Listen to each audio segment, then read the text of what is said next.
Oh, see you. Hey, next time, eh? Yes. Yeah. Okay. All right, guys. In this video, we're going to answer a question about back pressure, and dragging. Yeah. And dragging. So here's a question from Mirel, and he wants to. He says, "Hello, Per. Can you explain to me one thing in the open top roll that I have been practicing for almost 2 years?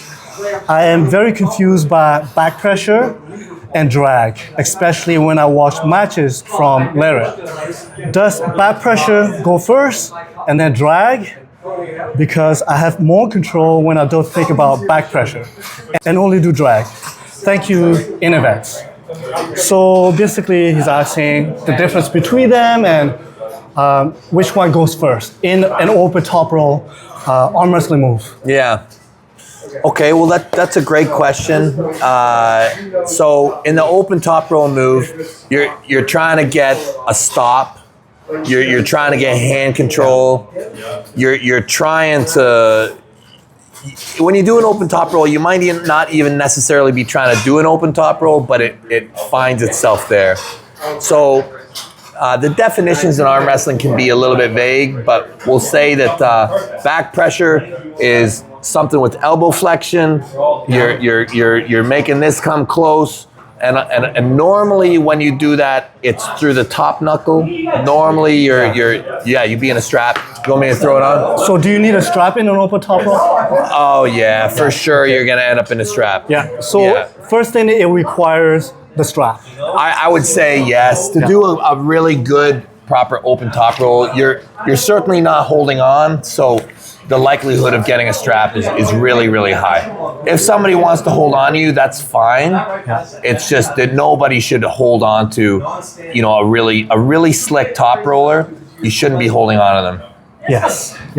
It's an open top roll, so Yeah. So the first thing I'm trying to do when I'm arm wrestling is I'm trying to get control of the top. Okay, so this pressure is always going to be happening. This rising, elbow jacking forward, this upwards, this back pressure. To some degree, that's going to be matched by you, right? So when people are starting to establish their pressures, we come together. We may be closing our thumbs. We closing our hands. The first kind of pressure is this rising upwards because I'm trying to knock your hand down, right? The whole system is so much more efficient when you have the top spot. As soon as the hand drops, there's a million things that go wrong. So for me, whoever's hand drops, there's just it's much more. You start to lose technical options. You can still do your drag. You can still drag. You can come forward and flop, but the potential for you keeping your full hand is very minimized, right? If you can keep your rise, okay. Yeah. Depending on what the other person does, you might not need an open top. You can maybe break into something. But normally what happens, an open top roll is typically used when the person's hand is not fully dominant, right? It's normally when you're not completely just able to smoke a person.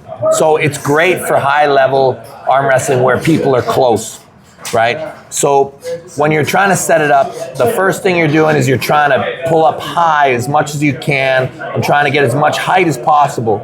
And what's going to happen is it's a process of losing it, right? If I was able to, I would just beat Per.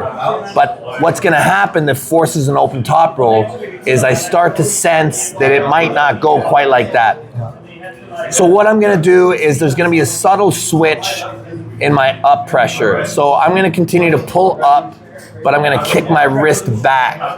Okay? When I kick my wrist back, what this is going to do is it's going to continue to secure the top, okay, and continue to try and find your opponent's fingers, and it's going to give them something that they want to take, okay, which distracts them from continuing to fight for the most important piece, which is this knuckles up and climbing aspect, right? So you're doing this up pressure, you're gonna kick your wrist back, and then when the pressure gets really high, you will start to break into dragging, okay? It's kind of a priority. The highest priority is to get the top. Yeah.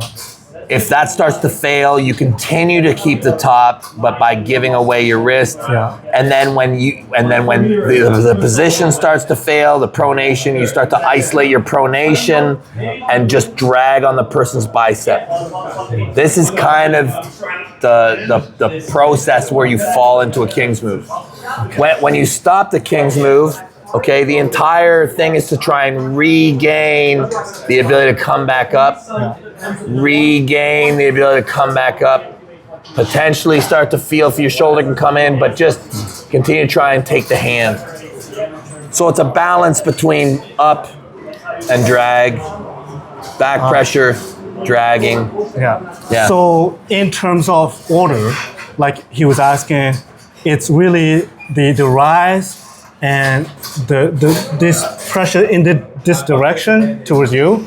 And then you could, from there, what comes after is really kick back a little bit, maybe. Yeah. And then you start dragging it. So dragging comes after the back pressure. I equate it a lot to a gambit in chess where you give something away to the side in the hope that somebody takes it to lose position. A lot of people, when they arm wrestle, they're very internally focused. Yeah. You know, the most important thing in arm wrestling is you bring me onto your side of the table and keep hand control. This is a very powerful position. Yeah. So what I can do is I switch from internal stabilization to external. So you're actually flaring your shoulder open, and what that'll do, especially when you kick back and let go, if you kick back your it, that's it.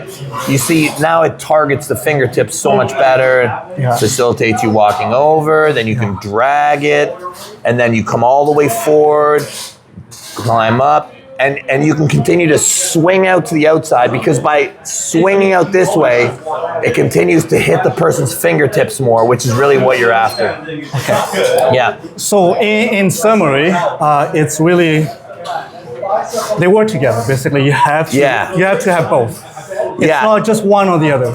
If I was to tell you what the most important thing in arm wrestling, it's knuckles up, close this angle. Yeah. Whoever can do this move more, the other person's game starts to fall apart. Yeah. You can still win with a drop knuckle. Yeah. It's just technically much more difficult. Okay. Whoever has the high knuckle, the ability to control the top knuckle, it's an incredibly powerful position in the sport. Yeah. So short answer is having the high hand. The hand. High hand, and then when that starts to fail, break into a drag. Into a drag. Yeah. Thank you, Devon. Thanks, buddy. All right. Appreciate you, Per. Perfect.